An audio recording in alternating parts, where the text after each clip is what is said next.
Hello everyone. मेरा नाम अनु है और आज हम हमारे लेक्चर 3 के टॉपिक ई लिटरेसी के ऊपर डिस्कस करने वाले हैं। डिस्कशन के शुरू होने से पहले प्लीज़ एक बार जाकर हमारे चैनल को सब्सक्राइब करें और हमारी हर लेटेस्ट वीडियो की नोटिफिकेशन पाने के लिए बेल आइकन पर भी क्लिक करें। आज के हमारे टॉपिक की शुरुआत होती है डेफिनेशन के साथ, और जो ई लिटरेसी की बेसिक डेफिनेशन होती है उसके अकॉर्डिंग कोई भी ऐसा व्यक्ति जो पढ़ या लिख नहीं सकता है वो ई लिटरेसी की बाउंड्रीज के अंदर कंसीडर किया जाता है। बट ये जो बेसिक डेफिनेशन है वो आज के मॉडर्न टाइम में लिटरेसी के साथ जस्टिस नहीं कर पाती, और इसीलिए यूनेस्को ने, जो कि है United Nations Educational Scientific and Cultural Organization, उन्होंने एक सब कैटेगरी को तैयार किया, एक अलग डेफिनेशन दिया है और जो लाई करती है लिटरेसी और इलिटरेसी के बीच में।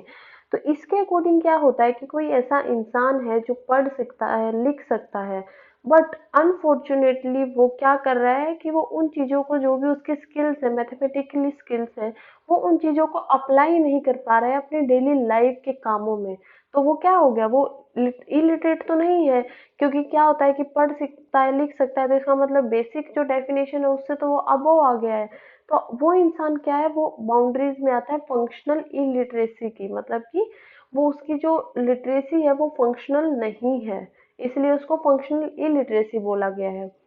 तो अब इसके एग्जाम्पल अगर हम देखें तो ऐसा इंसान कौन होगा, मान लीजिए आप किसे समझेंगे जो इस कैटेगरी में आएगा। फॉर एग्जाम्पल एक इंसान है, वो किसी मेडिकल स्टोर पे जाते हैं और उसके बाद वहां पर जाने के बाद वो अगर किसी मेडिकल के मेडिसिन के पैकेट पर उसका लेबल नहीं पढ़ पाते हैं, तो इसका मतलब क्या हुआ कि जो भी उनको पढ़ना आता था या लिखना आता था वो उसको यूज नहीं कर पाए। इसके बाद आता है पुअर लिटरेसी, मतलब पहले आती है ई लिटरेसी, देन फंक्शनल ई लिटरेसी, देन आती है लिटरेसी, यानी कोई भी इंसान जो पढ़ लिख सकता है और इन चीजों को यूज भी कर सकता है। उसके बाद आती है पुअर इलिटरेसी। पुअर इलिटरेसी क्या होती है, यानी कि जो साक्षरता होती है वो इंसान का जो उसकी लेवल होता है वो थोड़ा सा कम होता है, इसलिए उसको पुअर लिटरेसी बोला जाता है। एक ऐसा इंसान जो पढ़ सकता है, लिख सकता है, जिसके पास कुछ मैथमेटिकल स्किल्स भी हैं, बट अगेन क्या होता है वो उनको यूज तो कर लेता है नॉर्मल जैसे काम में कि वो लेबल पढ़ पा रहा है, बट एक ऐसी लेवल पर जाकर वो उन चीजों को मतलब समझ नहीं पाता है। फॉर एग्जाम्पल अगर एक इंसान है और वो किसी गवर्नमेंट की पॉलिसीज आई है, स्कीम्स आई, अगर उनको नहीं समझ पा रहा है, मतलब वो पढ़ तो पा रहा है उन चीजों को बट समझ नहीं पा रहा है, तो क्या मान सकते हैं हम कि जो उसका लिटरेसी का लेवल है वो काफी लो है, मतलब जो उसकी लिटरेसी का क्राइटेरिया है वो पुअर लिटरेसी के क्राइटेरिया से बिलोंग करता है। अगेन ऐसे इंसानों को हम एक और एग्जांपल ले सकते हैं जो इस कैटेगरी में आते हैं। मान लीजिए किसी को ऑनलाइन शॉपिंग करनी है, वो ऑनलाइन शॉपिंग तो उसे पता चल गया है कि ठीक है कैसे करना है, प्रोडक्ट को देखना है, उसके बाद उसको ऐड टू कार्ट करना है और उसके बाद क्या करना है, कैश ऑन डिलीवरी या पेमेंट कर देनी है। बट वो इतना अवेयर नहीं है कि उस प्रोडक्ट को रिव्यू देखने होते हैं, उसका यूजर फीडबैक देखना होता है, और उसी के बाद में कितने बेस्ट प्राइस पर कहाँ से ये कैसे मिल रहा है उसके बाद ही वो खरीदना होता है, क्या गुड्स एंड सर्विसेज उसके ऊपर अप्लाई हो रही है। अगर वो इन सब चीजों से अवेयर नहीं है, वो इन सब चीजों को नहीं जान पा रहा है, देन उसकी जो लिटरेसी का लेवल है वो क्या है, पुअर है, वो लो है। इसके बाद हमारा नेक्स्ट सब टॉपिक है, that is magnitude and causes of illiteracy, poverty. तो जो कॉजेज के अंदर जो सबसे पहली चीज आती है वो होती है पॉवर्टी, यानी कि गरीबी। हम पूरे के पूरे वर्ल्ड में देख सकते हैं कि जो इलिटरेसी का इम्पैक्ट है ना, किसी भी इंसान की जो पर्सनल इनकम होती है उसके ऊपर वो अलग अलग है, बट उसकी जो इनकम होती है, अर्निंग, जो उसका पोटेंशियल होता है किसी भी इंसान का, उसको वो लिमिटेड कर देता है। मतलब कि इसका एग्जाम्पल भी हम देखेंगे अभी। तो क्या होता है ना कि जो अनपढ़ इंसान होते हैं वो अपनी लाइफ के अंदर 30 से 40 गुना कम कमा पाते हैं, जो उनके साथ में उनके पढ़े लिखे जो भी, मान लीजिए कोई काम कर रहा है, उनके कंपैरिजन में अगर हम देखें तो वो 30 से 40 गुना कम कमा पा रहे हैं। और ये किस वजह से हो रहा है, ये इसी वजह से हो रहा है क्योंकि उनके पास लिटरेसी स्किल्स नहीं है। एक स्टडी के अकॉर्डिंग क्या माना जाता है कि एक ऐसा इंसान है, मान लीजिए दो इंसान है कहीं पर आपके नेबर में या आप, या एक घर में ही दो इंसान है जिसमें से एक इंसान अपनी स्टडी को कंप्लीट नहीं कर पाता है, वो ठीक है, नॉर्मल है, पुअर लिटरेसी लेवल के साथ है, या सिर्फ उसने थोड़ा सा आगे बढ़ के सिर्फ क्लास 12 तक स्टडी की, और एक इंसान है उसी फैमिली में जो बिल्कुल ही अनपढ़ है। तो क्या होगा, टाइम के साथ जो इलिटरेट पर्सन होगा, जो उसका करियर में जो वो कमाना शुरू करेगा ना स्टार्टिंग में, बिल्कुल वो उसकी थ्रू आउट लाइफ उसका उसकी परसेंटेज बढ़ना बहुत ही मुश्किल है। मतलब वो उसकी पूरी लाइफ यानी करियर के एंड तक वो जो उसकी इनकम जनरेट कर रहा है वो उसी लेवल की रहेगी, काफी कम परसेंटेज उसका बढ़ने के चांस है, और अगर बढ़ेगी भी तो वो काफी कम परसेंटेज में बढ़ेगी। बट अगर कोई इंसान जो दूसरा उसके कंपटीशन में था, जो उसके साथ था, उसमें क्या है कि उसने 12th तक की बेसिक अपनी जो पढ़ाई होती है वो पूरी की है, उसके बाद उसने अपनी जॉब वगैरह किसी भी प्रॉब्लम से उसने करना शुरू किया मान लीजिए। तो क्या हुआ कि उसके जॉब करने के साथ साथ उसने अपनी पढ़ाई को या लिटरेसी स्किल्स को साथ में कंटिन्यू किया, मतलब बार बार वो सीखता गया। अब क्या होगा कि जो उसे करियर उसने स्टार्ट किया था किसी भी जॉब में, जो उसको इनकम जनरेशन उसकी होनी शुरू हुई थी, वो उसके स्टार्टिंग से लेकर एंड में जब उसका करियर पहुंच जाएगा वो कम से कम 3 से 4 गुना ज्यादा बढ़ चुकी होगी। मतलब ट्रिपल या 4 गुना ज्यादा, 4 टाइम्स ज्यादा, वो जो उसकी स्टार्टिंग में उसको पैसे मिलते थे उससे ज्यादा हो चुकी होगी। मान लीजिए उसने स्टार्टिंग में काम करना शुरू किया था 10,000 रुपयों के साथ, जो उसका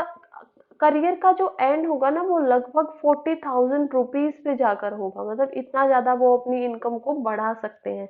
तो अब हम देख सकते हैं कि इलिटरेसी का पॉवर्टी के ऊपर कितना ज्यादा इफेक्ट है। तो क्या इन दोनों का अगर समझा जाए तो पॉवर्टी और इलिटरेसी दोनों के बहुत स्ट्रॉन्ग कनेक्शन है एक दूसरे के साथ, बहुत स्ट्रॉन्ग लिंक है। ऐसा नहीं है कि सिर्फ इलिटरेसी का ही इफेक्ट पड़ता है इंसान के ऊपर, नहीं, पॉवर्टी का भी इलिटरेसी के ऊपर बहुत इफेक्ट पड़ता है। और वो कैसे इफेक्ट पड़ता है, वो जो इनका स्ट्रॉन्ग लिंक्स है ना, उनका जो कोरिलेशन है वो काफी नेगेटिव है टर्म्स में। तो नेगेटिव कैसे है, देखिए, ये बात मैं नहीं बोल रही हूँ कि ये नेगेटिव है, बल्कि ये बात हमें जो प्रोवाइडेड डाटा होता है ना, फैक्ट होते हैं, वो ये बात हमें बता रहे हैं कि इन दोनों का जो कोरिलेशन है वो काफी नेगेटिव है। अब नेगेटिव कैसे बन के आता है, किसी भी कंट्री में मान लीजिए जहां पर पॉवर्टी रेट हाई होता है तो वहां का ऑटोमेटिकली लिटरेसी रेट रेट जो है वो लो है। अभी भी आप जाकर कहीं भी स्टैटिक्स को देख सकते हैं, फैक्ट को देख सकते हैं, और अगर हम कंपेयर करते हैं किसी कंट्री को, मान लीजिए जिसका साक्षरता दर है वो 95% या 90 से अबोव है, तो वहां पर ऑटोमेटिकली जो पॉवर्टी रेट है ना, जो गरीबी दर है, वो ऑटोमेटिकली कम हो जाता है, मतलब कि लो है वो, as compare to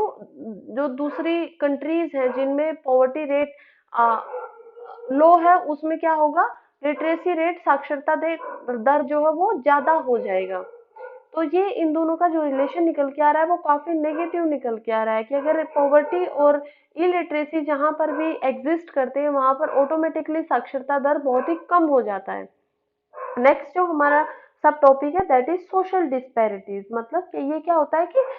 social differences क्या क्या है एजुकेशन सिस्टम के अंदर, ऐसे क्या क्या बातें हैं जो हम हमें देखने को मिलती हैं। तो स्टार्टिंग हम करेंगे जेंडर के साथ, कि जेंडर के अंदर बहुत ही डिफरेंस, अगर हम अपनी कंट्री का एग्जांपल लेके चलें तो काफी हमें डिफरेंस देखने को मिलता है, और वो हम देखेंगे डाटा से भी, वो हम इसको क्लियर करेंगे फैक्ट के साथ भी।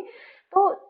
क्या होता है ना कि मान लीजिए कोई ऐसी कंट्रीज हैं जहाँ का लिटरेसी रेट अगेन हाई है या फिर 90 से 95% से अबोव है, तो वहाँ पे जो जेंडर का डिफरेंस होता है ना लिटरेसी के अंदर, एजुकेशन के अंदर, वो काफी लो होता है या फिर होता ही नहीं है, बहुत कम होता है। बट हमारे जैसे जैसे और कंट्रीज हैं, मान लीजिए जैसे कि फॉर एग्जांपल जो साउथ एंड वेस्ट एशियाज में कंट्रीज हैं, जो साउथ एंड वेस्ट एशिया, उसमें क्या है कि 70% मेल तो होते हैं, लिटरेट होते हैं, और 46% वुमेन लिटरेट होती है। मतलब आप कितना ज्यादा हम डिफरेंस देख सकते हैं।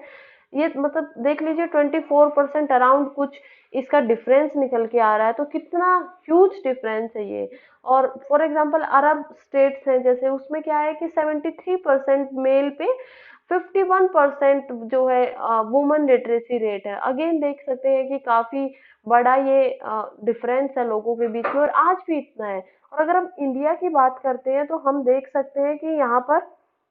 1951 से लेके 2011 तक कितना हमने पूरा का पूरा डाटा कलेक्ट किया है पोस्ट इंडिपेंडेंस इंडिया के बाद से। अभी ये डाटा जो है ये सेंसस से लिया गया है, यानी कि जो जनगणना होती है उनसे लिया गया है। और हम लोग बोलते हैं कि अब तो हम काफी एडवांस हो गए हैं, क्यों बार बार इन्हीं सोशल इश्यूज के ऊपर बातें करते रहते हैं, ऐसी क्या जरूरत है। पर देखिए अब हम समझेंगे कि क्यों जरूरत है और क्या जरूरत है।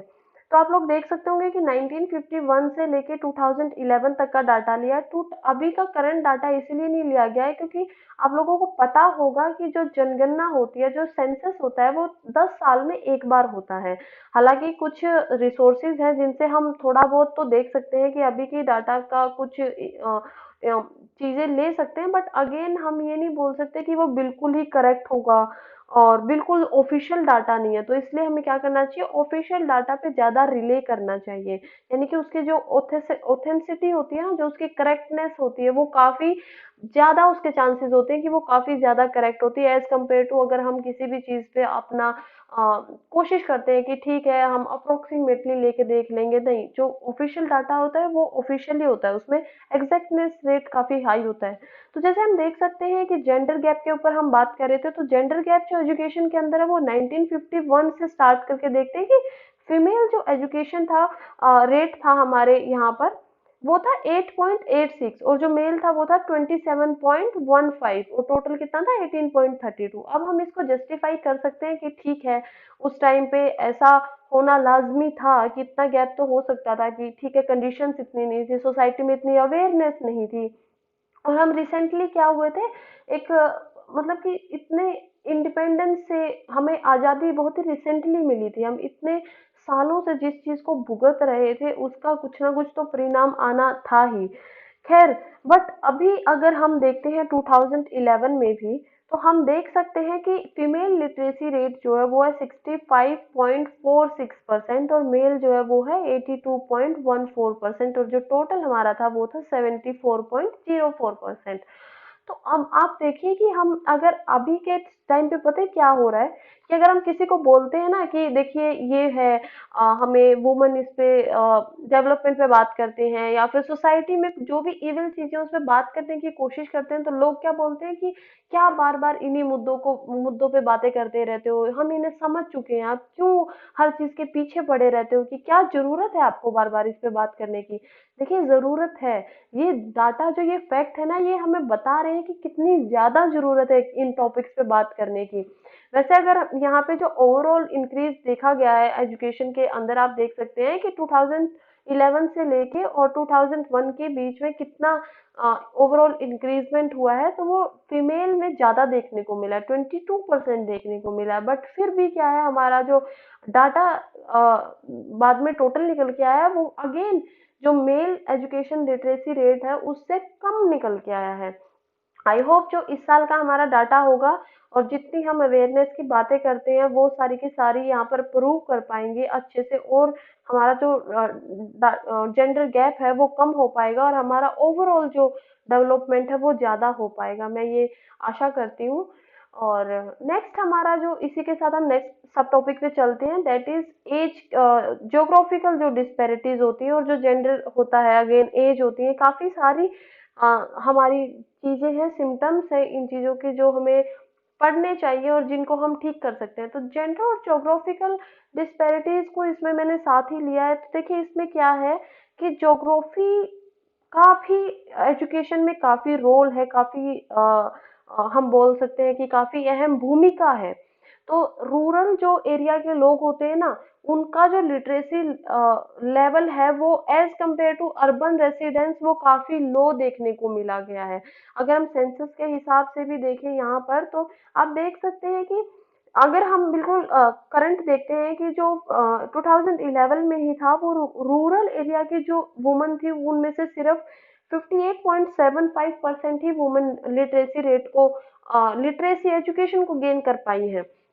बट अगर हम कंपेयर करते हैं अर्बन के साथ, तो जो ये डाटा है ये बयान कर रहा है कि ये 79.92%, अगेन आप देख सकते हैं 21% से भी ज्यादा का डिफरेंस अभी भी एग्जिस्ट करता है सोसाइटी के अंदर। तो हम जो ये ज्योग्राफिकल डिफरेंसेस है इनको नकार नहीं सकते कि ठीक है ऐसा नहीं होता है, ये होता है, बिल्कुल होता है, हमारे पास डाटा है। तो अब क्या होता है कि जो अर्बन एरियाज के लोग होते हैं उनका ओवरऑल लिटरेसी रेट वो काफी ठीक होता है, मतलब अगर हम कंपेयर करें रूरल के साथ तो ठीक होता है। वो इसलिए ठीक होता है क्योंकि जो अर्बन एरियाज होते हैं ना वहां पर एक्सेस ज्यादा मिल पाता है लोगों को फॉर्मल स्कूलिंग के लिए बच्चों को, या फिर हाई क्वालिटी की एजुकेशन उनको प्रोवाइड हो पा रही है क्योंकि वहाँ का एनवायरनमेंट ही ऐसा बन गया है, लिटरेट एनवायरनमेंट बन गया है ना। ज्यादा मोस्ट पीपल क्या है अर्बन एरियाज में लिटरेट है, तो अब वो क्या चाहेंगे कि उनके बच्चे भी लिटरेट हो। और जो इनकम का मैंने आपको फैक्टर बताया था, जो नॉन लिटरेट फैमिलीज भी जिन्होंने माइग्रेट करके अर्बन एरियाज में गई हैं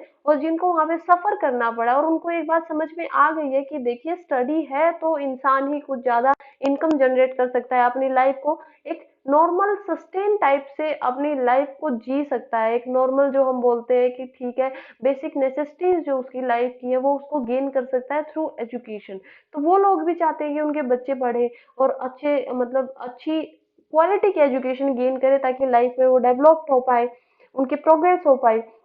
तो वहाँ का जो एनवायरनमेंट हो गया है वो क्या हो गया है, ज्यादा लिटरेट एनवायरनमेंट है। और वहां पर लिटरेसी की जो स्किल्स है वो रिटर्न लैंग्वेजेस में ज्यादा डिमांड है। और क्या होता है ना कि डिमांड के साथ साथ अगेन हमने समझ लिया कि इन सब चीजों से उनको रिवॉर्ड्स मिलते हैं, ज्यादा के ज्यादा चीजों को वो गेन कर पाते हैं, तो इसीलिए वहां का थोड़ा एनवायरनमेंट लिटरेट टाइप, और इस वजह से वहां की जो लिटरेसी रेट है वो भी हाई है। बट गांव में क्या होता है कि गांव में अभी तक ये सारी फैसिलिटीज इतने अच्छे तरीके से प्रोवाइड नहीं करवाई जा सकी हैं। हालांकि अभी काफी अवेयरनेस हो रही है गांव में भी, हम देखते हैं कि हर कोई एजुकेशन की इम्पोर्टेंस पे ध्यान दे रहा है, समझ रहा है। बट अगेन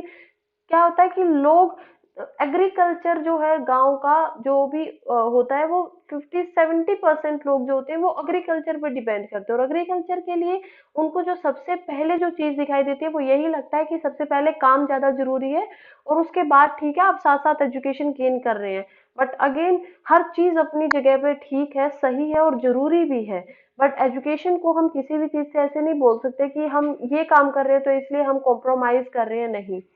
नेक्स्ट जो हमारा फैक्ट, अभी आप ये एक बार देख भी सकते हैं पहले नेक्स्ट सब टॉपिक पे जाने से पहले, कि यहाँ पे डायग्राम है,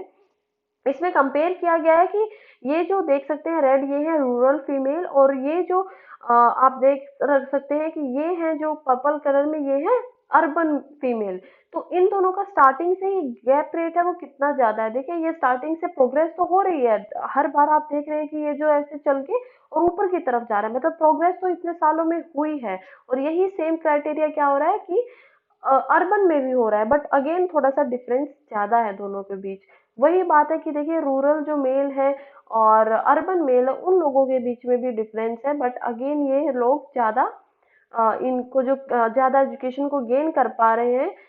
मेल और फीमेल में जो डिफरेंस है वो भी हाई है। और जो अगर हम ज्योग्राफिकल डिफरेंसेस की भी बात करें तो वो भी हाई देखने को मिल रहा है। आई होप आपको डायग्राम की मदद से ज्यादा समझने को मिला होगा।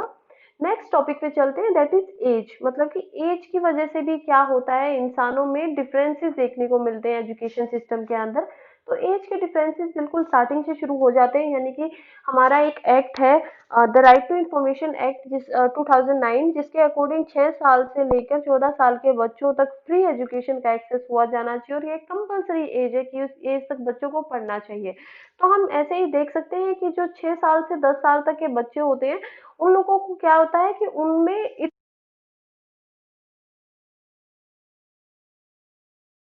अमाउंट में बच्चे होते हैं कि ठीक है इतना ज़्यादा उनमें डिफरेंस नहीं है क्योंकि कंपलसरी है। बट उसके बाद जब हम देखना शुरू करते हैं तो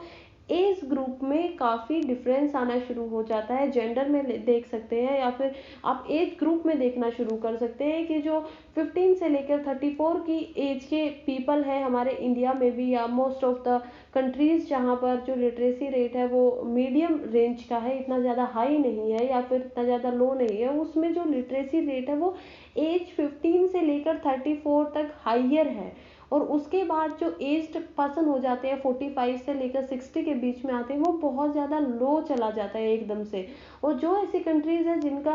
लिटरेसी रेट हाई है उसमें क्या होता है वो काफ़ी लीनियर सा रहता है, मतलब ठीक सा रहता है कि ठीक है एक ही लाइन में वो चल रहा है, कि ठीक है थोड़ा बहुत उसमें डिफरेंस आता है, बट इतना ज़्यादा डिफरेंस हमें देखने को नहीं मिलता है जो हम अपने जैसी कंट्रीज में देखने को देख सकते हैं, इंडिया के अंदर देख सकते हैं। ऐसा क्यों होता है कि देखिए प्रोग्रेस हो रही है, हर साल हम डिफरेंस देख रहे हैं कि ठीक है अभी 21% एक्स्ट्रा हमें इलिटरेसी रेट में प्रोग्रेस देखने को मिली है 2001 की, अगर हम कंपेयर करते हैं तो ये क्या हो रहा है कि जो एज ग्रुप 45 से ऊपर है ना, वो उस टाइम से बिलोंग करता है जब इतना ज़्यादा लिटरेसी रेट नहीं था। तो इस वजह से हमें इतना ज़्यादा गैप देखने को मिलता है कि 60+ जो इंसान है उनमें से बहुत कम ऐसे पर्सन हमें देखने को मिलते हैं जो कि एजुकेटेड होते हैं, जो कि लिटरेट कैटेगरी के अंदर आते हैं। ठीक है, तो एक ये भी एजुकेशन के अंदर हमारा डिफरेंस लाई करता है। उसके बाद हमारा जो नेक्स्ट सब टॉपिक है वह है लिमिटेड रिसोर्सेज एंड वॉर। तो लिमिटेड रिसोर्सेज क्या क्या होते हैं, कुछ ऐसी कंट्रीज होती हैं जो फाइनेंशियली इतनी ज़्यादा सुटेबल नहीं होती है, या हम बोल सकते हैं कि उनमें थोड़ा सा मतलब अगर जैसे कि डेवलप्ड कंट्री है जिसकी जीडीपी जो इकोनॉमी है वो काफ़ी हाई होती है एज कम्पेयर टू ऐसी भी कंट्रीज है जिनका जीडीपी बहुत लो होता है, मतलब जिनको डेवलप्ड कंट्रीज में जिनका जीडीपी रेट हाई है, जो उनकी मिनिमम पर्सन की जीडीपी होती है, या जो उनकी मिनिमम जो इनकम होती है एक इंसान के लिए, वो ऐसी कंट्रीज भी है जिनके लिए मैक्सिमम वही हो रही है। ठीक है, मतलब अगर एवरेज में देखें निकाल के तो बहुत सारे लोग तो सिर्फ उसी पे इनकम पे रिले कर रहे हैं। तो उसमें क्या होता है कि ये बहुत सारे रीजंस हैं इनके भी, जिन पे एक दो पे हम फोकस करेंगे। इसमें क्या होता है ना कि ये कंट्रीज क्या करते हैं, जो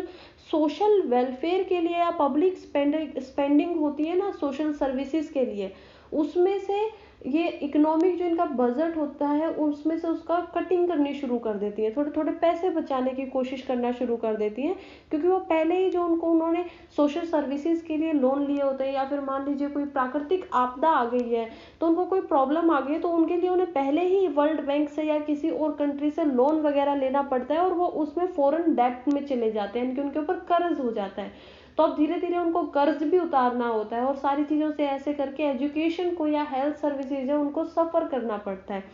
तो ये काफ़ी चिंता की बात है।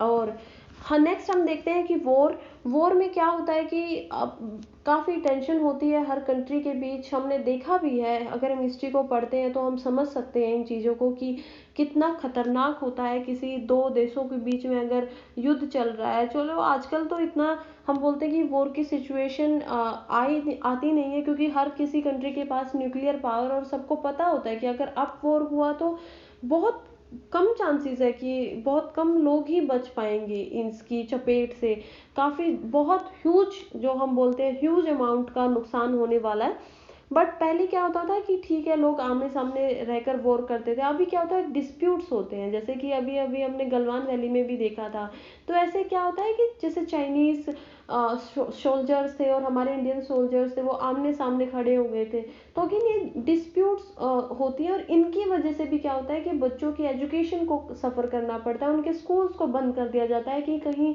और ज़्यादा जो होती है ऐसी सिचुएशन ना आ जाए कि बच्चों को जान को खतरा हो जाए, या फिर कुछ ज़्यादा आर्म्स कॉन्फ्लिक्ट ना हो जाए। तो इस वजह से उनको सफ़र करना पड़ता है, एजुकेशन को सफ़र करना पड़ता है, और स्कूल वगैरह को बंद करवा दिया जाता है। नेक्स्ट हम टॉपिक पे आते हैं जो कि है नेशनल।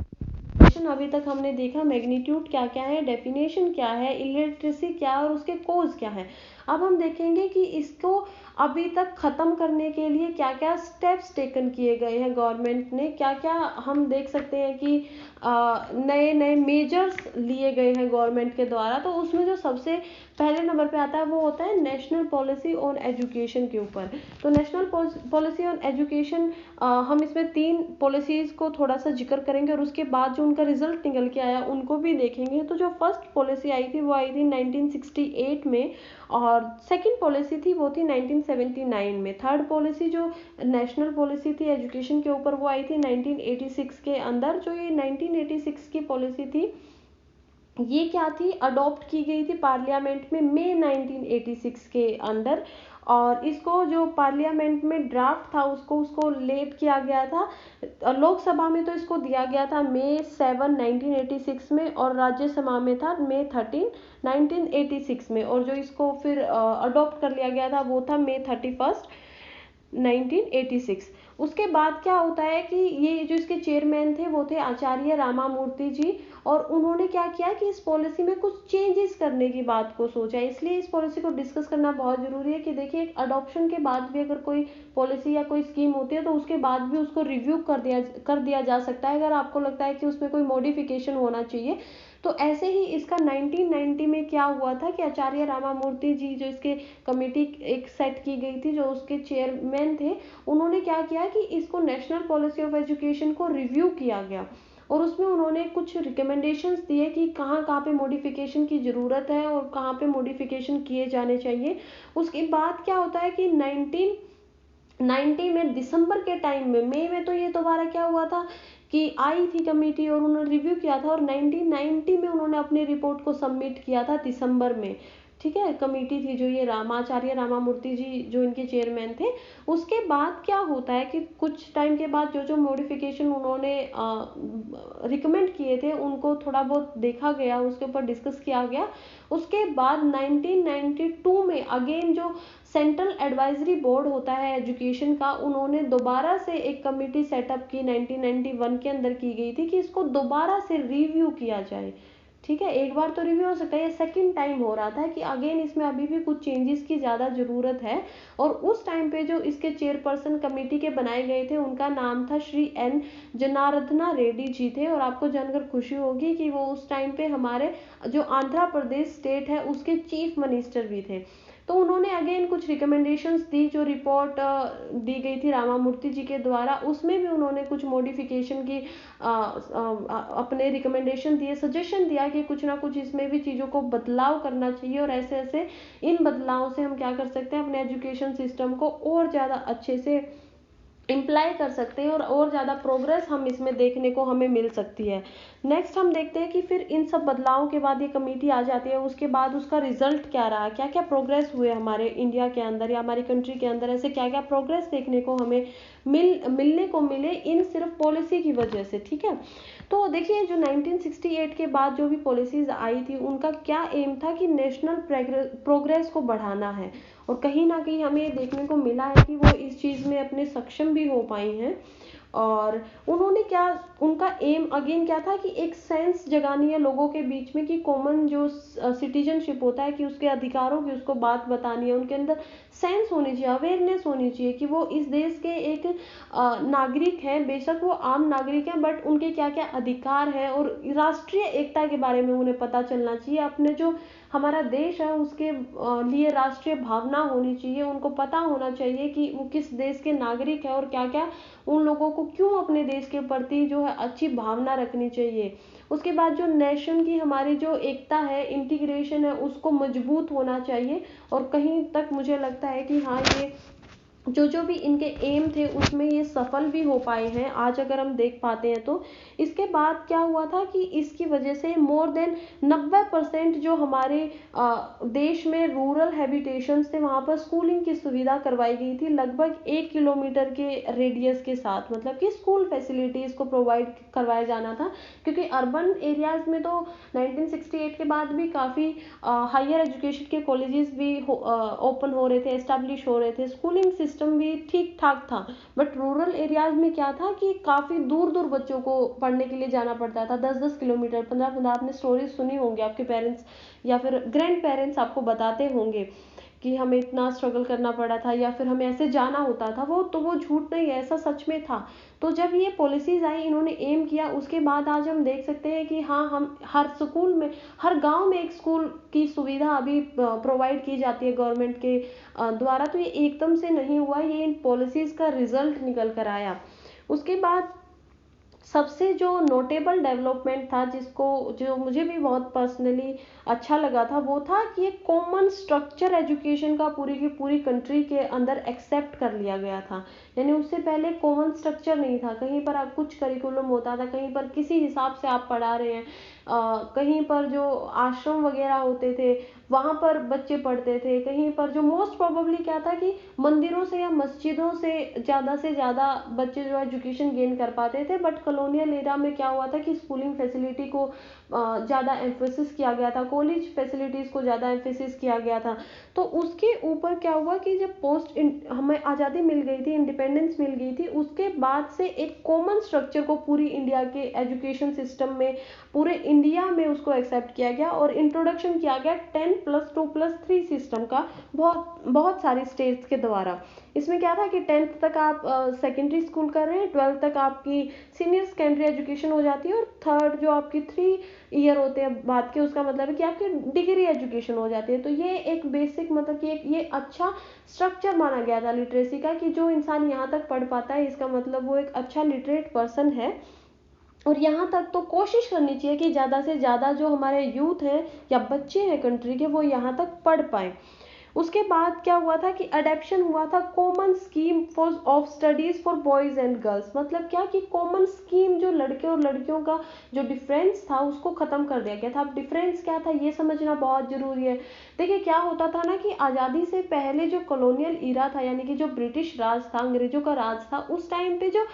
भारतीय जो कॉलोनियल एजुकेशन होती थी ना, मतलब इंडिया के अंदर रहकर जो एजुकेशन का जो भी स्ट्रक्चर बनाया जाता था वो तो अंग्रेज राज कर रहे थे, तो उन्हीं के द्वारा बनाया जाता था। तो उस टाइम पर भी वो लोग कॉमन स्ट्रक्चर नहीं ला पाए थे, क्योंकि लोगों को, जो लोकल लोग थे, उन्हें लगता था कि लड़कियों को कॉमन मतलब इतनी ज़्यादा एजुकेशन की ज़रूरत ही नहीं है। हालांकि बहुत सारे क्रिश्चियन मिशनरीज आए थे, उन्होंने क्या किया कि वो इसी टाइप के, जब वो खुश हुए ना, जैसे बहुत मूवमेंट चले थे, आपको राजा राम मोहन के बारे में पता होगा, तो ऐसे काफ़ी जब मूवमेंट होने लगे कि नहीं लड़कियों को भी एजुकेशन की ज़रूरत है, तो उसके बाद भी एक कॉमन स्ट्रक्चर नहीं आया था। उसके बाद भी जो पढ़ाई होती थी वो ये सोच कर करवाई जाती थी, लड़कियों को ये सोच कर दिया जाता था कि इनको क्या काम आएगा इनकी ज़िंदगी में आगे। और इसीलिए जो मिशनरीज भी होते थे वो क्या पढ़ाते थे, एक ऐसा ही एग्जाम्पल है इसका, वो आता है जनाना एजुकेशन। तो जनाना जो एजुकेशन होती थी उसमें क्या होता था कि औरतों को या लड़कियों को हेल्थ से रिलेटेड बातें बताई जाती थी, नॉर्मल जो नर्सिंग उनकी स्टडीज होती है कि आप अपनी सेहत का कैसे ध्यान रख सकती हैं, या फिर रिलीजन से रिलेटेड बातें पढ़ाई जाती थी, ताकि क्या हो सके वो आगे जाकर अपने बच्चों में जो अच्छे से उनको एजुकेट कर सके। ठीक है, उनको पर्सनल ऐसा गेन के लिए नहीं होता था कि ठीक है आप डेवलप्ड होंगी, आप पढ़ रही हैं, बल्कि उनके आगे के लिए सोचा जाता था। अगेन उनको होम साइंस वगैरह पढ़ाई जाती थी ताकि वो सुटेबल हो सके अपनी जो उनकी आगे की शादी के बाद की जो उनकी लाइफ होगी, या जो भी मैरिड वुमन थी कि उनकी जो नॉर्मल लाइफ चल रही है वो उसमें अच्छे से, जो एक आइडल होती है ना कि हाँ ऐसा होना चाहिए, वो उस टाइप में ढल सके। अगेन जो अर्थमेटिक या मैथमेटिक जैसे सब्जेक्ट्स होते थे उनको लड़कियों के लिए समझा ही नहीं जाता था, ऐसे सब्जेक्ट्स का मिलते ही नहीं थे। हायर एजुकेशन में भी हमें देखने को मिलते हैं कि बहुत पहले तो लड़कियां हायर एजुकेशन तक इतना ज़्यादा पहुंच ही नहीं पाती थी, लड़कियां नहीं औरतें भी साथ में। बट जब वो पहुंच भी पाती थी तो ऐसे सब्जेक्ट से उनको दूर रखा जाता था। अगर 6th क्लास से लेके या 6th एज तक, 3rd 4th क्लास तक वो लोग साथ पढ़ते थे, सेम सब्जेक्ट पढ़ते थे, बट उसके बाद जो उनके सब्जेक्ट्स थे वो क्या हो जाते थे, चेंज हो जाते थे।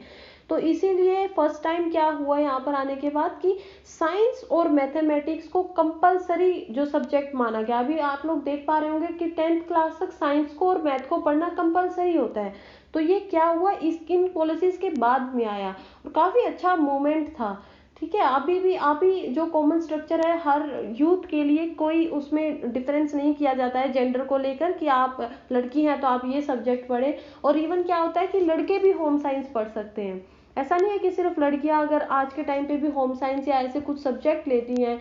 जैसे सिलाई कढ़ाई बुनाई कुछ ऐसी ऐसी स्किल्स वो सीखती हैं, तो ऐसा नहीं है कि वो सिर्फ लड़कियां कर सकती हैं, वो लड़के भी कर सकते हैं। तो ये काफ़ी बड़ा इम्प्रूवमेंट हमारी सोसाइटी में देखने को मिला था। अब हम देखिए अभी तक हमने पढ़ा हिस्ट्री से कैसे शुरू होता है, और मुझे लगता है कि किसी भी चीज़ को अगर हमें आज के प्रेजेंट को समझना है या फ्यूचर को समझना है तो उसके लिए हिस्ट्री को समझना बहुत ज़्यादा ज़रूरी है। तो अभी तक मैंने आपको बताया कि कैसे पॉलिसीज शुरू हुई थी, कैसे क्या क्या चेंजेस आए। अब हम देखते हैं कि अभी जो करंट में क्या क्या हमारी ऐसे कमी रह गई है एजुकेशन सिस्टम के ऊपर,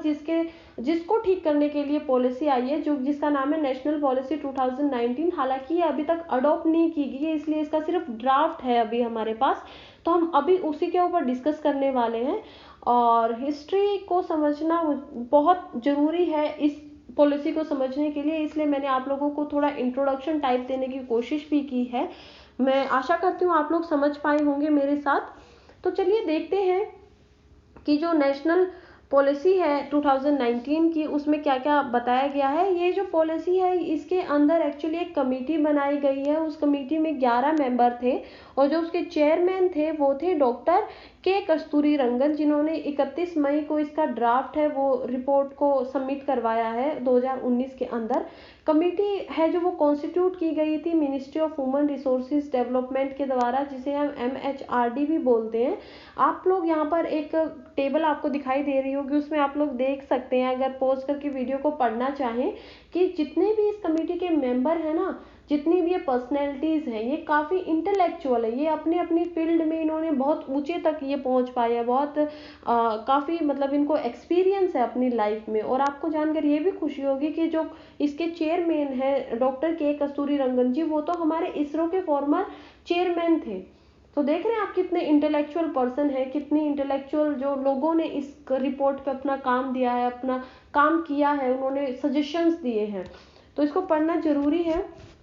जो इसका रिपोर्ट का जो ड्राफ्ट का एक्चुअली हम बोल सकते हैं, ये पॉलिसी अभी अडॉप्ट नहीं हुई है। ड्राफ्ट का मतलब क्या होता है कि कोई भी आप मेल करते हैं या मैसेज करते हैं तो आप उसको लिख तो देते हैं, बट कभी देखा आपने सेंड नहीं करते हो तो वो ड्राफ्ट में जाके सेव हो जाता है। मतलब क्या हुआ कि आपने आधा काम तो कर दिया, बट अगेन वो जो पूरा होना था उसको सेंड करने के बाद वो दूसरे इंसान को मिलता, वो नहीं हो पाया। तो इसमें कुछ कुछ रिलेटेड वैसा ही होता है कि कच्चे पेपर पे आपने काम करके दे दिया है, बट अभी क्या होगा कि लोकसभा में और राज्यसभा में पहले रिपोर्ट सबमिट हुई है, इसके बाद इस पर डिस्कशन होंगे। जैसे मैंने आपको बताया था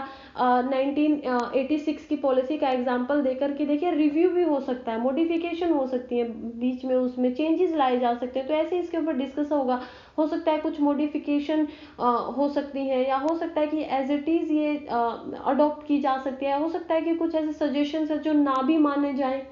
राइट। तो अभी क्या होता है कि जो रिपोर्ट है ना, इसका 5 पिलर्स के ऊपर ये बेसिकली डिपेंड करती है। जो इसके जो मेन जो 5 पिलर है वो है, फर्स्ट जो है एक्सेस, मतलब कि हर किसी को, हमारी इंडिया कंट्री के अंदर हर किसी को एजुकेशन को एक्सेस मिलना चाहिए। ऐसा नहीं होना चाहिए कि किसी भी वजह से, किसी भी फाइनेंशियल प्रॉब्लम से, या किसी भी कारण क्या हो रहा है कि लोगों को एजुकेशन का एक्सेस ही नहीं मिल रहा है। दूसरा जो था वो है इक्वालिटी। मैंने आपको लेक्चर जो हमारा फर्स्ट था बिल्कुल उसी में डिफरेंस करके बताया था, समझाया था कि इक्वालिटी क्या होती है और इक्विटी क्या होती है। तो आई होप आप वहाँ पर इक्वालिटी को समझ पाए होंगे। तो इसमें यही बोला गया है कि किसी भी इंसान या किसी भी बच्चे के साथ ऐसा नहीं करना चाहिए कि वो किसी धर्म से अलग से आता है या जाति से अलग से है, या वो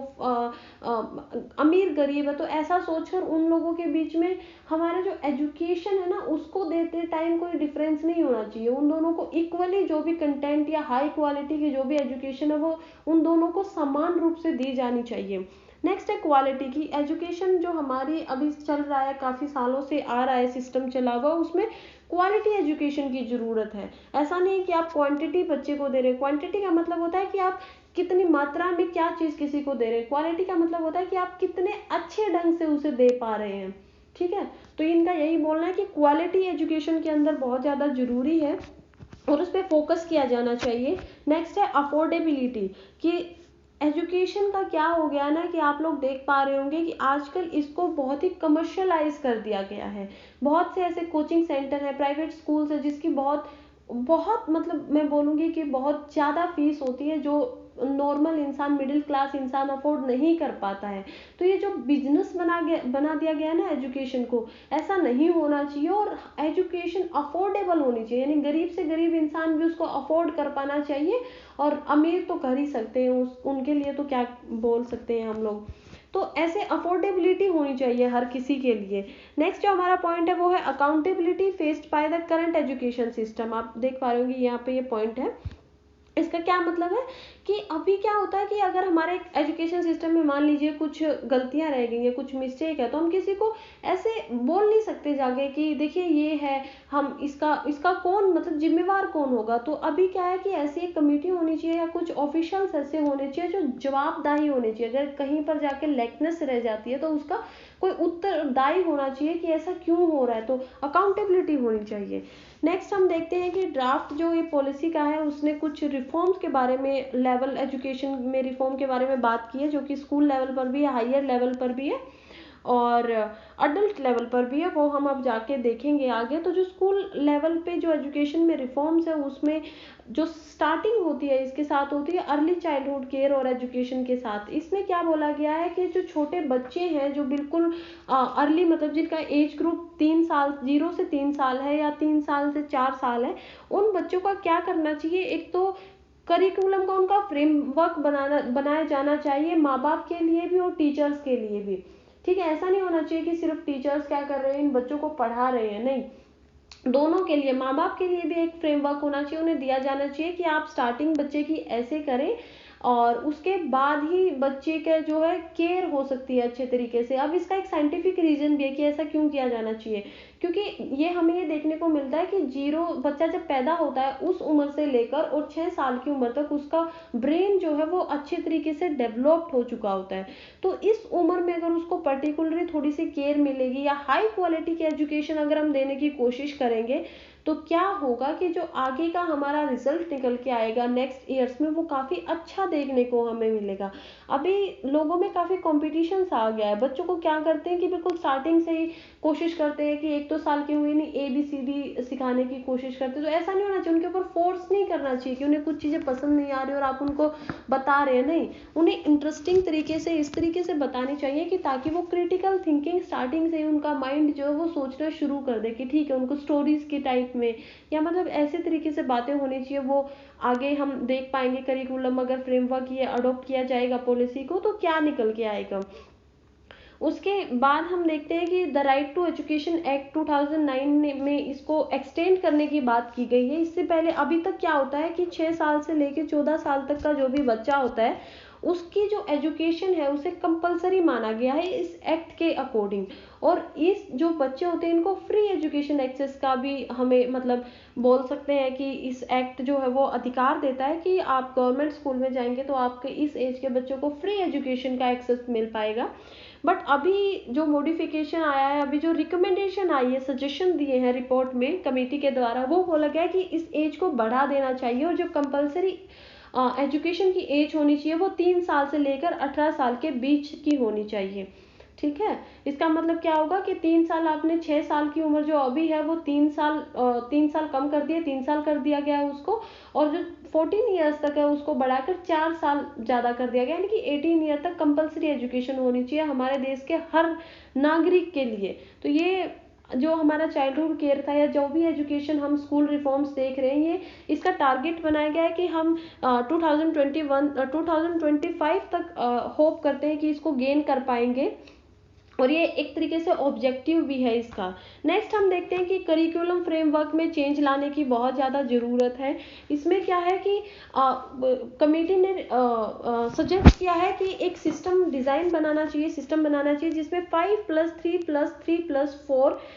का सिस्टम होना चाहिए एजुकेशन के अंदर। इसमें क्या होता है कि जो 5 साल क्या होंगे उस वो होगी फंडामेंटल स्टेज, जिसमें से जो 3 साल होंगे पहले वो होंगे प्री प्राइमरी स्कूल के, यानी कि प्राइमरी स्कूल जो होता है उससे भी पहले के जो प्री प्राइमरी स्कूल होते हैं उसके लिए 3 साल दिए जाएंगे। और जो 2 साल होंगे वो होंगे क्लास फर्स्ट एंड सेकंड के लिए। प्री प्राइमरी में क्या क्या आ जाता है कि LKG हो गया या फिर KG और नर्सरी जैसी क्लासेस जो होती हैं वो प्री प्राइमरी में इंक्लूड हो जाएंगी।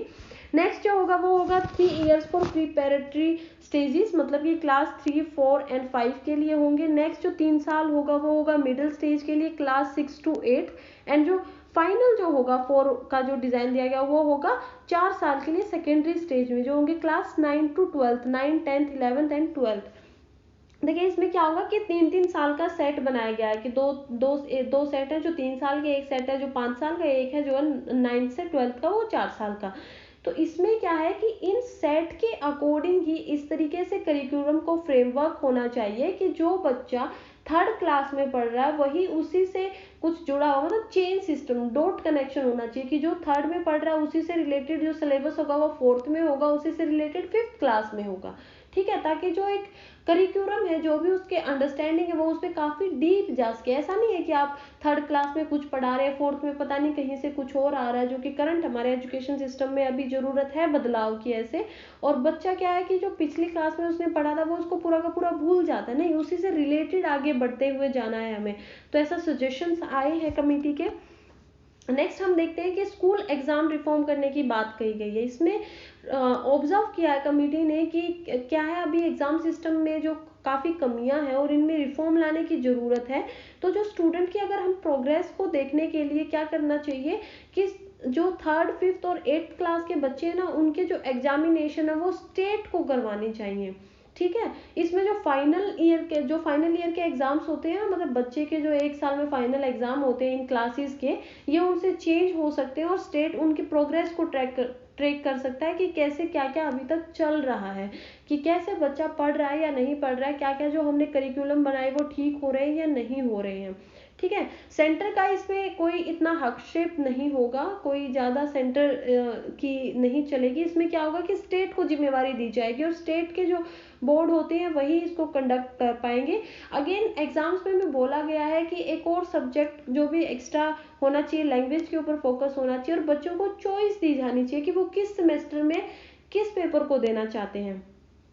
ठीक है, तो ये कुछ एग्जाम रिफॉर्म्स की बातें बोली गई हैं, इनके लिए सजेशन दिया गया है। नेक्स्ट है स्कूल इंफ्रास्ट्रक्चर के ऊपर काफ़ी इम्फेसिस किया गया है कि नए प्राइमरी स्कूल्स बिल्ड होने चाहिए हर हैबिटेशन में पूरी की पूरी कंट्री के अंदर। और जो मेन पॉइंट यहाँ पर बोली गई है वो बोली गई है कि जो मल्टीपल पब्लिक स्कूल्स होते हैं ना, उन सबको एक साथ लाकर एक स्कूल कॉम्प्लेक्स बनाया जाना चाहिए। क्या होता है कि बहुत सारी जगह पे छोटे स्कूल होते हैं और वहाँ पर टीचर्स को अच्छे से अपॉइंट करना या फिर हर फैसिलिटी प्रोवाइड करवाना थोड़ा सा मुश्किल काम हो जाता है। ठीक है, हर छोटे छोटे अगर हम स्कूल्स को देखते हैं, बट अगर क्या होगा कि एक स्कूल कॉम्प्लेक्स बन जाएगा, बहुत सारे स्कूल एक साथ जुड़ जाएंगे, तो जो वो डायरेक्ट स्टेट को उस पर ध्यान ना देते हुए क्या करना होगा कि वो स्कूल ही खुद अपने जितने भी उसकी बाउंड्रीज में स्कूल आएंगे उनको हर फैसिलिटी प्रोवाइड करवाई जा सकेगी अच्छे तरीके से, क्योंकि वो खुद ही ध्यान रखेंगे, तो छोटे लेवल पर बड़ा काम होगा। समझ रहे हैं? तो क्या होगा, ट्रैक ज़्यादा किया जा सकेगा। तो ये ऐसे स्कूल इंफ्रास्ट्रक्चर के ऊपर कुछ बातें बोली गई है कि ऐसे चेंज होने चाहिए स्कूल में। उसके बाद है टीचर मैनेजमेंट पर बातें बोली गई। क्या भी बोला जाता है कि टीचर मैनेजमेंट है वो स्कूल सिस्टम में करंट एजुकेशन में इतना ज़्यादा अच्छा नहीं चल रहा है। टीचर्स जो है वो इतने ज़्यादा मोटिवेट नहीं रहते हैं, क्योंकि एक तो उनके लिए कुछ ज़्यादा हम बोलते हैं कि स्कॉलरशिप वगैरह नहीं है, या उनको ज़्यादा इतना प्रेज नहीं मिल पाता है, कि रिवॉर्ड नहीं मिल पाते। तो ऐसे ही कुछ सजेशन दिए गए हैं कि जो टीचर अपने लाइफ में या करियर में बहुत अच्छे से कर रहा है उनको स्कॉलरशिप उनको भी प्रोवाइड की जानी चाहिए, उनको भी रिवॉर्ड्स प्रोवाइड करवाए जाने चाहिए, ऐसा सिस्टम बनाना चाहिए। नेक्स्ट जो बोला गया है कि किसी भी टीचर को 5 से 7 साल के लिए एक पर्टिकुलर स्कूल कॉम्प्लेक्स में एम्प्लॉय करना चाहिए, ताकि उनको वहाँ पर एक्सपीरियंस गेन हो सके। ऐसा नहीं कि आप एक साल किसी स्कूल में पढ़ा रहे हैं, एक साल किसी स्कूल में, नहीं, 5 से 7 साल आप एक जगह पर रहकर काम करें अच्छे से, और वहाँ पर आप क्या करें, एक्सपीरियंस टीचर को अच्छे से मिल सकता है, और वो और ज़्यादा हाई क्वालिटी की क्या हो सकता है कि एजुकेशन प्रोवाइड करवा सकते हैं।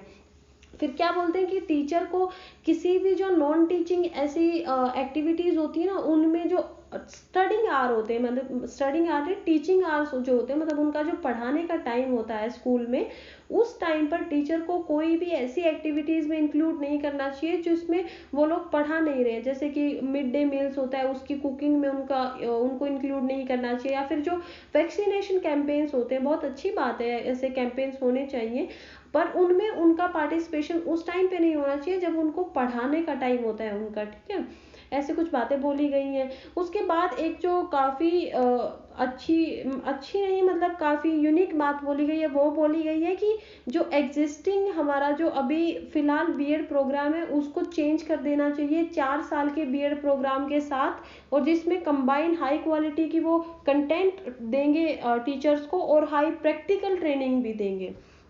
तो ये एक मॉडिफिकेशन की बात बोली गई है हमारे करंट एजुकेशन सिस्टम के अंदर। नेक्स्ट हम पहुंच जाते हैं हायर एजुकेशन के ऊपर कि इसमें क्या क्या चेंज की बात की गई है। तो इसमें न्यू इंस्टीट्यूशनल आर्किटेक्चर की बात की गई है कि काफ़ी अभी जो आर्किटेक्चर है वो बड़े होने चाहिए, वेल रिसर्च होने चाहिए, उनमें रिसोर्स जो है वो अच्छे से दिए जाने चाहिए। वेल रिसोर्स्ड का क्या मतलब होता है यहाँ पे कि लाइब्रेरी फैसिलिटीज़ होनी चाहिए, ड्रिंकिंग वाटर होना चाहिए, या फिर जो बेंचेस वगैरह होते हैं उनकी फैसिलिटी होनी चाहिए। तो अभी स्मार्ट बोर्ड्स वगैरह होते हैं, प्रोजेक्टर होने चाहिए, यानी कि इंस्टीट्यूशन में हर वो फैसिलिटी प्रोवाइड करवाए जाने की कोशिश करनी चाहिए जिससे हाई क्वालिटी कंटेंट बच्चों तक पहुंचाया जा सकता है। नेक्स्ट और नए नए नए इंस्टीट्यूशंस को भी एस्टेब्लिश करना चाहिए, नए नए आर्किटेक्चर बनाने की कोशिश की जानी चाहिए ताकि ज़्यादा से ज़्यादा बच्चे एजुकेशन गेन कर पाए। ऐसा नहीं हो कि सीट कम रहने की वजह से किसी बच्चे को किसी कॉलेज में एडमिशन ही नहीं मिल रहा है और उसको फिर आखिर में किसी प्राइवेट कॉलेज में जाना पड़ रहा है, या फिर जिसकी इतना मतलब नहीं है कि कोई इंसान इतने ज़्यादा पैसे दे सकें कि अपने बच्चे को प्राइवेट कॉलेज में या प्राइवेट यूनिवर्सिटी में पढ़ा सके, तो उसके बच्चे को गैप लेना पड़ रहा है। ऐसा नहीं होना चाहिए। नेक्स्ट जो बोला जा रहा है कि काफ़ी लिबरल एजुकेशन के ऊपर जो है हमारी लिबरल एजुकेशन है उसके ऊपर काफ़ी फोकस किया जाना चाहिए, और कॉन्स्टिट्यूशनल जो वैल्यूज़ हैं हमारे इंडिया में उनके प्रति लोगों को डेवलपमेंट किया जाना चाहिए, उनको अवेयर किया जाना चाहिए कि ये कॉन्स्टिट्यूशनल वैल्यूज़ हैं। अगेन एक और चीज़ पर फोकस किया गया है कि जो इथिक्स है या जो सोशल मोरल है उनके ऊपर भी बच्चों को अवेयर किया जाना चाहिए। मुझे ये बात पढ़कर बहुत खुशी हुई क्योंकि हमारा कोर्स ही सोशल अवेयरनेस के ऊपर है, मोरल जजमेंट्स के ऊपर है अभी जो हम पढ़ रहे हैं। तो इसमें भी यही बोला गया है कि ऐसा नहीं है कि सिर्फ माँ बाप के ऊपर हम छोड़ देते हैं, या फिर जहाँ से बैकग्राउंड से बच्चा आ रहा है किसी कल्चर से सिर्फ उसके ऊपर छोड़ देते हैं कि ठीक है आप मोरल या सोशल एथिक्स है उसके ऊपर सिर्फ आप लोग ही इसको समझेंगे। नहीं, ये स्कूल एजुकेशन में भी इंक्लूड करना चाहिए उसको, और कॉलेज हायर एजुकेशन में भी इसको इंक्लूड करना चाहिए ताकि सोसाइटी में क्या है अवेयरनेस आए और जितना भी ये सोशल डिस्ट्रेस होता है उसको कम किया जा सके। उसके बाद जो एक और चेंज की बात की गई है वो है कि जो पीएचडी, जो भी इंसान मान लीजिए पीएचडी करना चाहता है उसके लिए या तो मास्टर डिग्री होना बहुत ज़्यादा जरूरी है, या फिर 4 साल का अंडर ग्रेजुएट डिग्री होनी चाहिए ऑनर्स के साथ। उसके बाद ही वो पीएचडी में एडमिशन ले सकता है या पीएचडी करने के लिए एलिजिबल हो सकता है। और जो करंट एमफिल का प्रोग्राम है जिससे हम लोग पीएचडी में गेन कर सकते हैं, वो प्रोग्राम जो है वो डिसकंटिन्यू कर देना चाहिए, मतलब कि उसको ख़त्म कर दिया जाना चाहिए। नेक्स्ट है रिस्ट्रक्चर करना चाहिए हायर एजुकेशन इंस्टीट्यूशंस को, यानी कि उनके 3 टायर्स बनाए गए हैं उसके अकॉर्डिंग उसका जो इंस्टीट्यूशन उनका जो स्ट्रक्चर है वो थोड़ा सा बदला जाना चाहिए। फर्स्ट जो है उसमें रिसर्च यूनिवर्सिटीज़ होनी चाहिए जो सिर्फ फोकस करती हो, इक्वली फोकस करती हो टीचिंग के ऊपर भी और रिसर्च के ऊपर भी। कोई रिसर्च करना चाहता है तो ऐसे रिसर्च यूनिवर्सिटीज़ होनी चाहिए जो दोनों चीज़ों पर फोकस करें। ऐसा नहीं, आज के टाइम पे क्या है कि यूनिवर्सिटीज़ में टीचिंग के ऊपर ज़्यादा फोकस होता है, वो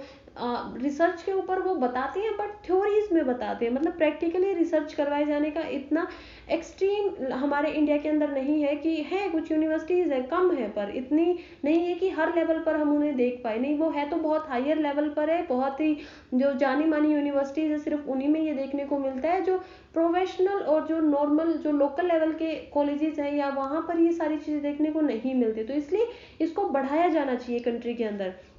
नेक्स्ट है कि टीचिंग यूनिवर्सिटीज़ होनी चाहिए जो सेकंड टाइप की होनी चाहिए, वो फोकस कर रहा, उनका जो फोकस होना चाहिए वो टीचिंग के ऊपर होना चाहिए। नेक्स्ट है कॉलेजेस होने चाहिए जो अंडर ग्रेजुएट लेवल की टीचिंग के ऊपर फोकस करें, ताकि क्या करें कि इनको डिवाइड करके इस तरीके से हाई क्वालिटी एजुकेशन को या कंटेंट को या जो भी फोकस जिस चीज़ पे भी वो कर रहे हैं ताकि वो उसको अच्छे तरीके से प्रोवाइड करवा सके बच्चों तक। ऐसा नहीं होना चाहिए कि एक ही जगह पर आपको सारी चीज़ों पे आपके ऊपर बर्डन हो गया है। नहीं, आप रिसर्च करना चाहते हैं तो आप अलग जगह पर जाएं, वहाँ पर आपको टीचिंग भी होगी, रिसर्च भी होगा, मतलब कि आपको सिर्फ थ्योरी में पढ़ने को नहीं मिलेगा, आपके साथ प्रैक्टिकली भी चीज़ें बताई जाएंगी। नेक्स्ट जो रिफॉर्म के लिए बोला गया वो है वोकेशनल कोर्सेज। वोकेशनल कोर्सेज होते हैं स्किल बेस्ड कोर्सेज, मतलब कि उसमें क्या होता है कि आपको अलग अलग स्किल्स सिखाई जाती हैं। स्किल्स में आप कुछ भी सीख सकते हैं, इलेक्ट्रिसिटी के बारे में सीख रहे हैं, या फिर जो नॉर्मल इंसान को जो भी काम करने के लिए स्किल की इम्प्रूवमेंट जो भी ज़रूरत होती है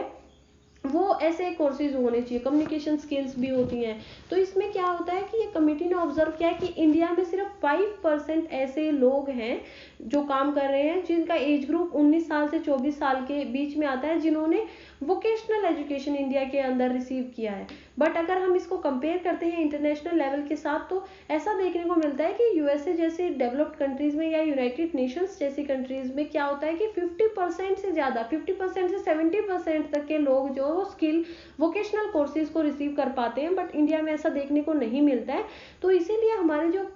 ड्राफ्ट पॉलिसी उसने टारगेट किया है कि हाँ, इंडिया के अंदर भी, हमारी प्यारी कंट्री के अंदर भी 50% से ज़्यादा जो अभी हमारे जो करंट लिटरेसी रेट है, जितने बच्चे इन्वॉल्व करते हैं उनमें से 50% ऐसे बच्चे होने चाहिए जिनको हायर एजुकेशन इंस्टीट्यूशंस के अंदर टोटल वोकेशनल कोर्सेज के अंदर भी इनरोलमेंट करना चाहिए 2025 तक। ये 2025 तक का टारगेट रखा गया है इस पॉलिसी में। और ये जो वोकेशनल कोर्सेज हैं, ये सिर्फ ऐसा नहीं कि सिर्फ हायर एजुकेशन के लिए इनको बोला जा रहा है, नहीं, इसको क्या बोला है कि स्कूल में भी एजुकेशन प्रोवाइड करनी चाहिए। ताकि क्या होता है कि स्कूल के बाद बहुत सारे बच्चे होते हैं जो जाते हैं, और वो लोग क्या होता है कि स्कूल कंप्लीट करने के बाद उनको, उनके लिए जॉब नहीं होती है बिल्कुल एकदम से, क्योंकि उनके पास स्किल नहीं होती। और उनके पास, जब उनके पेरेंट्स उनको इतना अफोर्ड नहीं कर पाते हैं कि बहुत बच्चे ऐसे कि उनको हायर एजुकेशन के लिए भेजा जाए, तो ये एक ऐसा अल्टरनेटिव भी हो सकता है। अगर हम इसको वोकेशनल कोर्सेज को देख सके तो ये एक ऐसे अल्टरनेटिव हो सकते हैं जिससे क्या हो सकता है कि बच्चे पार्ट टाइम जॉब भी कर सकते हैं अपनी स्किल्स के ऊपर। उन्हें अलग से इंटर्नशिप करने की जरूरत नहीं होगी और वो खुद भी अपनी स्टडी को मेंटेन कर सकते हैं, खुद भी अपनी एजुकेशन को मेंटेन करके रख सकते हैं। तो देखिए ये है। और कॉलेज स्टूडेंट्स के लिए ऐसा होता है कि कॉलेज स्टूडेंट्स भी, आपने ग्रेजुएशन कंप्लीट की, अगेन आप जॉब नहीं कर पा रहे हो क्योंकि आपके पास जिस जॉब में जो स्किल चाहिए वो क्राइटेरिया आप मैच नहीं कर पा रहे हो, तो अगेन आपको एक्सपीरियंस के लिए इंटर्नशिप करनी पड़ती है, सीखना पड़ता है, या फिर कहीं और इनरोल करना पड़ता है उन स्किल को सीखने के लिए। तो ये काफ़ी एक बहुत सारे लोगों के लिए कंट्री में दिक्कत की बात है और काफ़ी बड़ा, हम बोलते हैं कि प्रोसीजर हो जाता है। बच्चे फिर क्या सोचते हैं, अंडर ग्रेजुएट होने के बाद ही उनको लगता है कि ठीक है अभी हम मास्टर्स के लिए नहीं जा रहे हैं, अभी हम कोई स्किल सीख लेते हैं, कोई ऐसा कोर्स कर लेते हैं अलग से कि उसके बाद हमें जॉब जल्दी से मिल जाए ताकि हम अपनी लाइफ को सस्टेन कर पाए। ठीक है, तो ऐसा नहीं होना चाहिए, स्टार्टिंग से उन्हें मिलना चाहिए। और एजुकेशन, जो स्कूल एजुकेशन है उसमें तो बिल्कुल 9th क्लास से लेकर 12th क्लास तक एक कोई भी वोकेशनल कोर्स मिलना ही चाहिए, ऐसा पॉलिसी के जो ड्राफ्ट है उसने रिकमेंड किया है। नेक्स्ट है अडल्ट एजुकेशन के ऊपर। अडल्ट एजुकेशन में क्या होता है कि आज के टाइम पे ये देखने को मिला है, जब हमने एज ग्रुप के बारे में पढ़ा था, कि बहुत सारे जो 30+ के एज के लोग होते हैं या इंसान होते हैं, व्यक्ति हैं, उनको क्या है कि काफ़ी डिफरेंस देखने को हमें मिलता है कि वो लोग इतने ज़्यादा लिटरेट नहीं हो पा रहे हैं। ठीक है, तो ऐसा क्या हो रहा है कि कुछ भी प्रॉब्लम्स की वजह से अगर एक इंसान बीच में अपनी स्टडीज़ को छोड़ रहा है और बाद में कहीं लाइफ में जब वो थोड़ा सा ठीक हो जाता है कि ठीक है उसके पास पैसे हैं या फिर वो शौक के लिए पढ़ना चाहता है, तो ऐसा नहीं होना चाहिए कि उसको मौका ना मिले, नहीं। तो ऐसा अडल्ट एजुकेशन सेंटर और इंस्टीट्यूशन को भी एस्टैब्लिश करना चाहिए और इसके लिए एक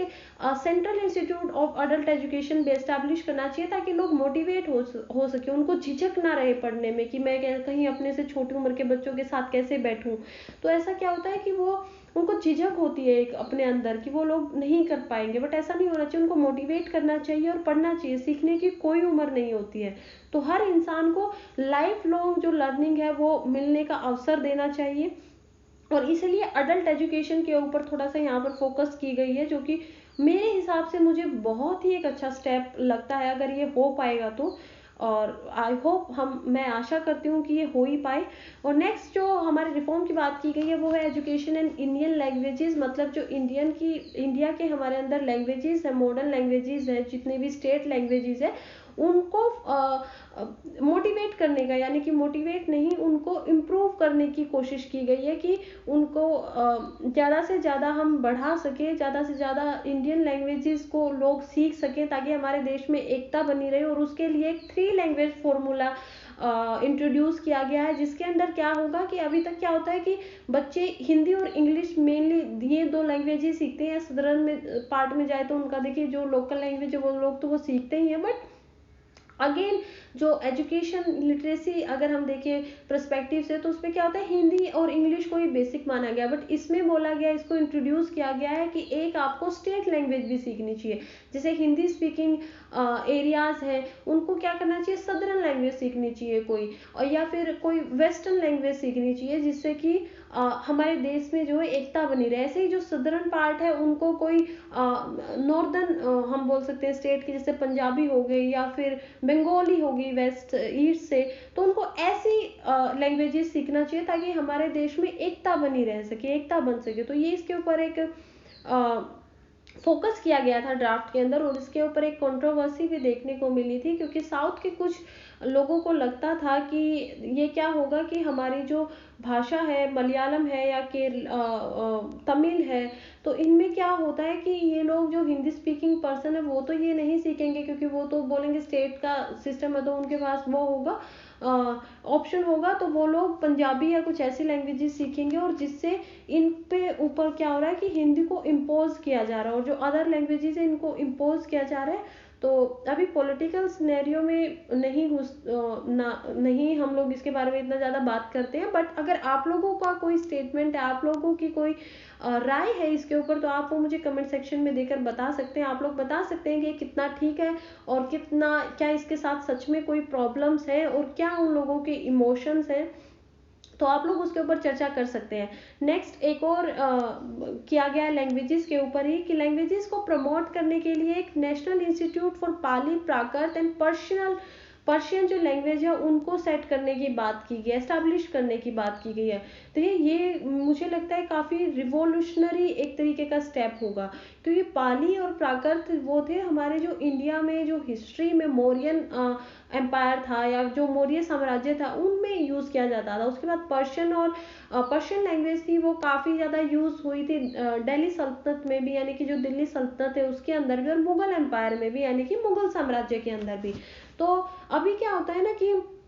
मैंने आपको बताने की कोशिश की थी कि हिस्ट्री को पढ़ना क्यों जरूरी है, क्योंकि इंसान क्या होता है कि अपने हिस्ट्री से ही ये देख पाता है कि क्या क्या गलतियां इंसान ने पहले की हैं और क्या क्या गलतियां उसे फ्यूचर में नहीं करनी चाहिए, यानी कि सीख ले पाता है। पर अभी क्या है कि हमारे पास बहुत सारे ऐसे मोन्यूमेंट्स हैं, बहुत सारे ऐसे आर्टिफैक्ट्स हैं, या फिर जो भी हम बोल सकते हैं कि बहुत सारे ऐसे रिसोर्स जो हमें हिस्ट्री से मिले हैं, वो क्या है कि इन्हीं लैंग्वेजेस में, पाली में है, प्राकृत में है, पर्शियन में है, और उनको हाँ, इसलिए उनमें इतना ज़्यादा डेवलपमेंट नहीं हो पाया, इसलिए अभी भी बहुत सारी थ्योरीज थोड़ी प्रॉब्लमेटिक है, क्योंकि लोग इनको समझ नहीं पाते हैं। ठीक है, ज़्यादा से बच्चे नहीं समझ पाते हैं, जो बिल्कुल हिस्ट्री में ही जाते हैं कि ठीक है आपको हिस्ट्री का ही कोर्स करना है, उसमें कहीं मास्टर्स लेवल पे, पीएचडी लेवल पर जाकर वो सोचते हैं कि ठीक है कुछ लैंग्वेजेस को सीखते हैं, नहीं तो जो अभी तक थ्योरीज आई है सिर्फ उनको ही पढ़ाया जाता है, पढ़ा जाता है। बट अगर ऐसा होता है कि कोई अलग से लैंग्वेज के लिए इंस्टीट्यूट है, तो इसके साथ साथ बहुत सब्जेक्ट्स में मैं बोलूँगी कि रिवोल्यूशन टाइप एक